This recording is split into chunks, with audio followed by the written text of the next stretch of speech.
नमस्कार दोस्तों, आपने बहुत सारी फीमेल के मुंह से ये बात सुनी होगी या कई सारी वीडियोस में भी आपने देखा होगा फीमेल्स को कहते हुए size doesn't matter, size doesn't matter. अब अगर ये साइज मैटर नहीं करता है वास्तव में, तो फिर ये जो डिल्डो बिकते हैं इंडिया में आज, जिसकी मार्केट करीब 1200 से लेके 1300 करोड़ तक की है, इसमें जो डिल्डो बिकते हैं उसमें जो सबसे ज़्यादा बिकने वाला डिल्डो है उसका साइज है करीब 6 इंच। तो अगर ये साइज मैटर नहीं करता तो 6 इंच या 6 इंच से ऊपर वाले डिल्डो की इतनी ज़्यादा डिमांड क्यों है? तो इसका सबसे बड़ा कारण ये है कि बहुत सारी फीमेल्स को बड़ा साइज अट्रैक्ट करता है, इसलिए मार्केट में सबसे ज़्यादा जो बिकने वाले डिल्डो हैं वो 6 इंच के या उससे ऊपर वाले हैं। मार्केट में आपको 3 इंच या 4 इंच के जो डिल्डो हैं उसकी सेल अगर आप देखेंगे तो वो 6 इंच वाली जो डिल्डोज हैं उसके सेल से काफ़ी ज़्यादा कम है। तो साइज मैटर करता है, लेकिन एक चीज़ मैं यहाँ पर और कह देना चाहता हूँ, साइज और केवल साइज ही मैटर नहीं करता, बल्कि मेल का जो प्राइवेट पार्ट है उसके साइज के साथ ही साथ उसकी गर्थ भी अच्छी होनी चाहिए, और मेल का जो प्राइवेट पार्ट है उसमें हार्डनेस भी अच्छी आनी चाहिए। इसके साथ ही साथ उसमें स्टेमिना भी होनी चाहिए। अगर ये सारी चीज़ें हैं तो जो मेल है वो अपने पार्टनर को अच्छी तरीके से सेटिस्फाई कर सकता है। अगर इनमें से किसी में भी कमी है तो मेल अपने पार्टनर को अच्छे से सेटिस्फाई नहीं कर पाएगा।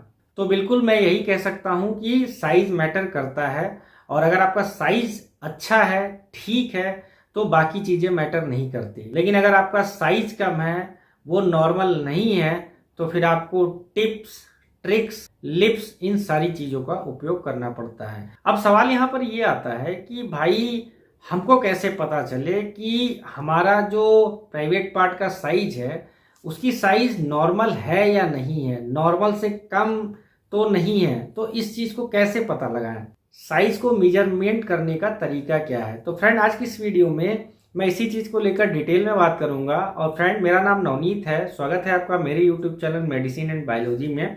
चैनल पर पहली बार आए तो चैनल को सब्सक्राइब करना ना भूलें। वीडियो अगर आपको पसंद आती है, यूजफुल लगती है, तो आप इसको अपने फ्रेंड के साथ भी शेयर कर सकते हैं। चलिए शुरू करते हैं।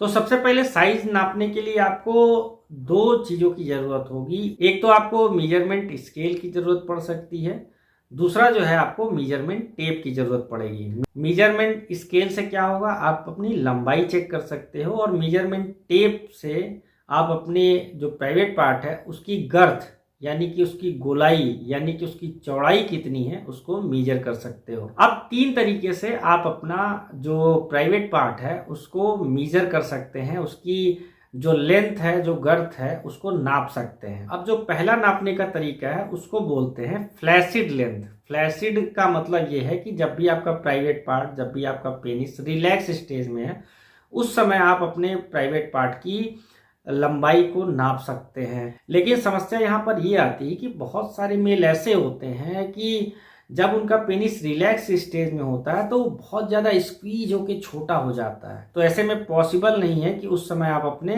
प्राइवेट पार्ट का मेजरमेंट कर पाएं। तो उसका एक तरीका ये है कि ऐसी स्टेज में आप जो है थोड़ा सा स्किपिंग कर सकते हैं, थोड़ा पैदल चल लीजिए, थोड़ा सा जंपिंग कर लीजिए। अब ये जितनी भी चीज़ें मैं बता रहा हूँ, इससे होगा क्या कि आपका जो प्राइवेट पार्ट है वहां पर ब्लड का फ्लो बढ़ जाएगा, जिससे आपका जो प्राइवेट पार्ट एकदम स्क्वीज होके बहुत छोटा हो गया है वो नॉर्मल रिलैक्स स्टेज में आ जाएगा। यहाँ पर मैं इरेक्ट पोजीशन की बात नहीं कर रहा हूँ, रिलैक्स पोजीशन की बात कर रहा हूँ। उस समय आप खड़े हो जाइए, खड़े होकर जो मेजरमेंट स्केल है उससे आप अपने प्राइवेट पार्ट को मेजर कर सकते हैं। आप सपोज करिए कि ये आपकी हड्डी है और आपका ये प्राइवेट पार्ट है, तो आपको हड्डी तक मेजरमेंट स्केल को ले जाना है, और वहां से आपको जो ग्लांस पेनिस होता है, जो प्राइवेट पार्ट का आगे रेड वाला पोर्शन होता है, उसके सबसे लास्ट तक नापना है।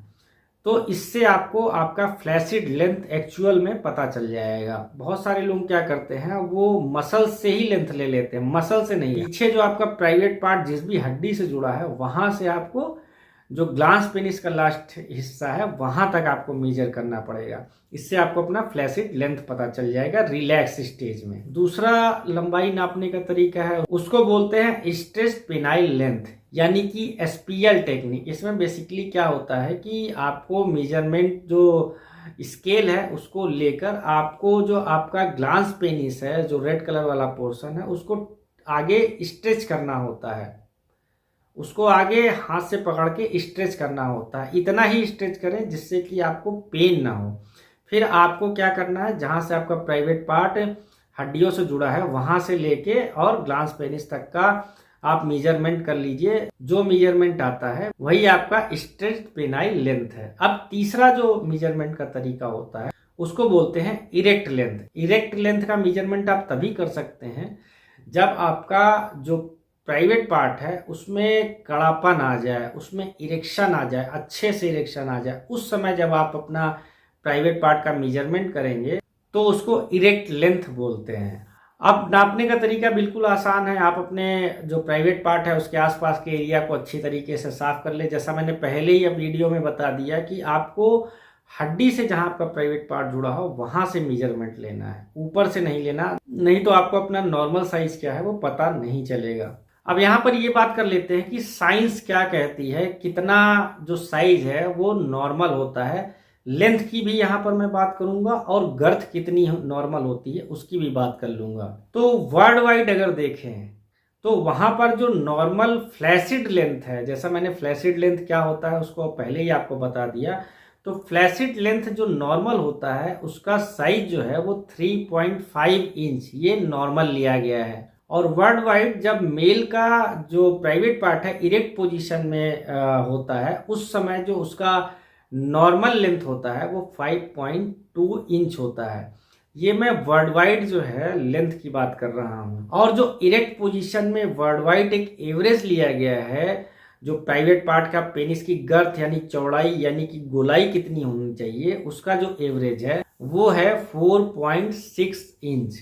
ये मैंने एक वर्ल्ड वाइड नॉर्मल जो फिगर है उसकी मैंने बात की। अब मैं यहाँ पर पर्टिकुलर इंडियंस में देखा जाए तो उसकी नॉर्मल साइज क्या है उसकी बात कर लूँ तो इरेक्ट पोजीशन में जो मेल है उसका जो प्राइवेट पार्ट है उसकी जो लेंथ होनी चाहिए वो 5 इंच होनी चाहिए, 5 इंच या 5 इंच से ऊपर नॉर्मल कंडीशन में। और वहीं पर इंडियन मेल के प्राइवेट पार्ट की गर्थ की बात करें जब वो इरेक्ट पोजीशन में हो तो उसका जो नॉर्मल वैल्यू है वो 4.3 इंच के आसपास में होना चाहिए। तो ये नॉर्मल इंडियन मेन का साइज है। अब जैसा वीडियो की शुरू में मैंने बोला था कि जो वर्ल्ड वाइड सबसे ज़्यादा डिमांड है वो 6 इंच या उससे ऊपर वाले डिल्डोज की डिमांड है।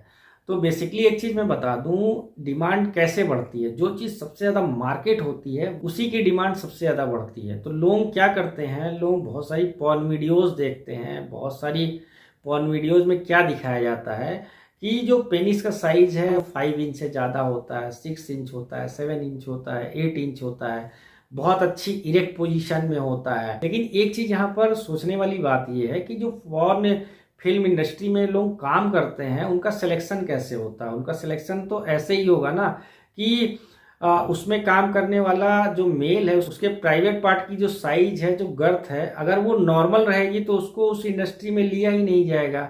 अगर उसकी प्राइवेट पार्ट की लेंथ और गर्थ नॉर्मल जो मेल है उसकी लेंथ और गर्थ से ज़्यादा होगा तभी उनको पॉर्न फिल्म इंडस्ट्री में लिया जाएगा। तो पहले से ही उनका साइज थोड़ा ज़्यादा होता है। साथ ही साथ उनके ऊपर कई सारी मेडिसिन का भी इस्तेमाल किया जाता है, कॉस्मेटिक्स का भी इस्तेमाल किया जाता है, जिससे कि और वो शूट भी कई सारे स्टेप्स में लिया जाता है जिससे कि जो फिल्म है उसको अच्छी तरीके से लोगों के सामने प्रेजेंट किया जा सके। तो ऐसी सारी वीडियोस को देखकर जो एक फीमेल्स हैं उनके बीच सबसे ज़्यादा जो डिमांड है वो 6 इंच या 6 इंच के ऊपर के डिल्डो की है। तो सीधी सी बात है, जो दिखता है वही बिकता है। एक चीज़ मैं यहाँ पर आपको ये भी बता दूं कि जो नॉर्मल फीमेल है उसके अगर जो प्राइवेट पार्ट है उसकी गहराई की बात कर लें तो वो लगभग 4 इंच 4.2 इंच ऐसे होती है। तो साइज जो है वो मैटर तो करता ही है, लेकिन गर्थ यानी कि उसकी चौड़ाई गोलाई बहुत ज़्यादा मैटर करती है। क्योंकि मेल के जो प्राइवेट पार्ट का ग्लांस पेनिस वाला हिस्सा है वो तो अंदर चल गया, लेकिन जो सबसे ज़्यादा इंजॉयमेंट वाले रिसेप्टर्स होते हैं फीमेल के, वो एंट्री पॉइंट पे होते हैं। तो एंट्री पॉइंट पे क्या होता है, बीच वाला हिस्सा। तो बीच वाले हिस्से की जितनी ज़्यादा मोटाई होगी वो फीमेल के प्राइवेट पार्ट में उतना ज़्यादा स्ट्रेस देगा, उतना ज़्यादा उसमें रगड़ मारेगा, जिससे कि फीमेल के जो प्राइवेट पार्ट की एंट्री पॉइंट पे जो रिसेप्टर्स हैं उनमें बहुत ज़्यादा इंजॉयमेंट आएगी। फीमेल जो है वो अपने पार्टनर के साथ में अच्छी तरीके से इंजॉय कर पाएगी। तो लंबाई 5 इंच है, 5 इंच से थोड़ा बहुत कम भी है इंडियन मेल में तो चल जाएगा, लेकिन उसकी मोटाई जो है वो 4 इंच 4.2 इंच है, तो बहुत ज़्यादा अच्छा है। अगर ये 4 इंच से काफ़ी ज़्यादा कम है तो फिर जो फीमेल है वो बहुत ज़्यादा इंजॉय नहीं कर पाएगी। तो उसके लिए कई सारे टिप्स और ट्रिक्स अपनाने पड़ेंगे। तो बिल्कुल साइज भी मैटर करता है, गर्थ भी मैटर करता है, स्टेमिना भी मैटर करता है, इसके साथ ही साथ इरेक्शन भी मैटर करता है। भाई सब कुछ मैटर करता है। एक चीज मैं यहाँ पर और बता देना चाहता हूँ कि दुनिया में कोई भी मेडिसिन ऐसी नहीं बनी है या कोई भी तेल ऐसा नहीं बना है जो कि आपके प्राइवेट पार्ट की लेंथ बढ़ा सके या गर्थ बढ़ा सके। उसके लिए जो प्रॉपर तरीका है वो है पीआरपी टेक्निक या कई तरह के इम्प्लांट्स होते हैं। आजकल बहुत सारे सेक्सोलॉजिस्ट हैं जो इम्प्लांट्स का भी इस्तेमाल करते हैं मेल के प्राइवेट पार्ट में। तो इस तरह की जो थेरेपी होती है उस थेरेपी को अपनाकर किसी भी मेल का जो गर्थ है या साइज है उसको बढ़ाया जा सकता है। किसी भी मेडिसिन या किसी भी तरह के ऑयल से गर्थ और साइज नहीं बढ़ता। तो फ्रेंड, मेरी इस वीडियो के माध्यम से आपको बहुत सारी जानकारी मिल गई होगी। इससे संबंधित कुछ और भी जानकारी अगर आपको चाहिए तो आप मेरे कमेंट बॉक्स में कमेंट करके मुझसे पूछ सकते हैं। आपका बहुत बहुत धन्यवाद।